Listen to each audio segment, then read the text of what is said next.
results of tests are used to evaluate the achievement of the children, the skills they need to learn, and the effectiveness of schools in teaching these skills, according to testpublishers.org. Over the past few weeks, I have been looking into what causes test anxiety and ways we can overcome it. So, ADAD.org defined test anxiety as your children went to class, completed homework, and studied. He or she arrived at the exam confident about the material, but if he or she has test anxiety, a type of performance anxiety, taking the test is the most difficult part.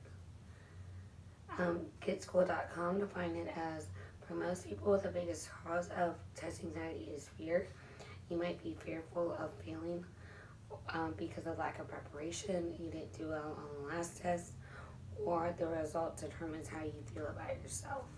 Which I think if you have test anxiety, it's a little bit of all three, but mostly the results determine how you feel about yourself, and it affects your self-esteem, and that can seep into other areas of your life, which we're going to talk to in just a minute. And now there are several effects of test anxiety. There are short-term and long-term. There are emotional and physical. The short-term effects is that it can affect your relationships at the present time because it can cause you to lash out, if that's how you deal with anxiety and fear. It can cause fights with loved ones. It can cause anger and depression on yourself because of that lack of self-confidence. And there are short-term physical effects. According to Anxiety and Depression Association of America, some common physical symptoms of test anxiety are headaches, nausea, excessive sweating, and lightheadedness, and also the emotional feelings of anger and depression. It can also cause you to have a lack of self-confidence in other areas of your life when you need to be evaluated or tested in a certain subject. It might not necessarily have been that big of a deal. They just wanted to see how you were doing, but you thought it was a test and you freak out and you have that test anxiety. And that because it all goes back to the time when you took the test and failed. There are different methods to use to test and evaluate students rather than actually testing them. So online.america.edu, they started using computer software and games that allow students to practice math and English and are able to record every answer given by the student. So it's just like a test, only the student doesn't think it's a test. So they think they're doing their possible best, reaching their maximum potential.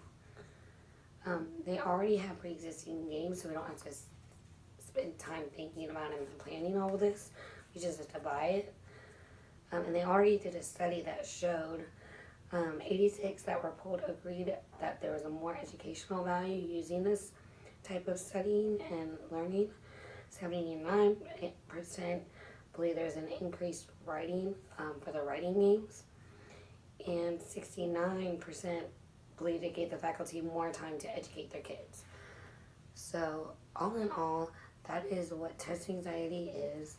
And we went over the solutions, we went over the cause, we went over the effect, we went over the solution, and there are just many different ways that we can test our students and evaluate them without actually testing them. And I think that I would much rather be tested playing a video game than actually sitting down taking a Scantron multiple choice fill in the blank. And I know that it would do wonders for my anxiety and my relationships at home if everyone did the same. And I think everyone across the board can agree with that.